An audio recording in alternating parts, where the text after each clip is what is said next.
শনিবার 20 সেপ্টেম্বর বিকেল প্রায় 4:57 চলছিল 15484 আপ সিকিম মহানন্দা এক্সপ্রেস।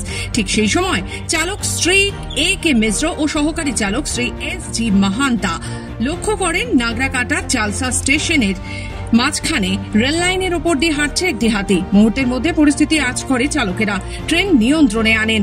তাদের সতর্কতা ও দ্রুত সিদ্ধান্তের ফলে রক্ষা পেল গজরাজের প্রাণ, এড়ানো গেল বড় সড় দুর্ঘটনা।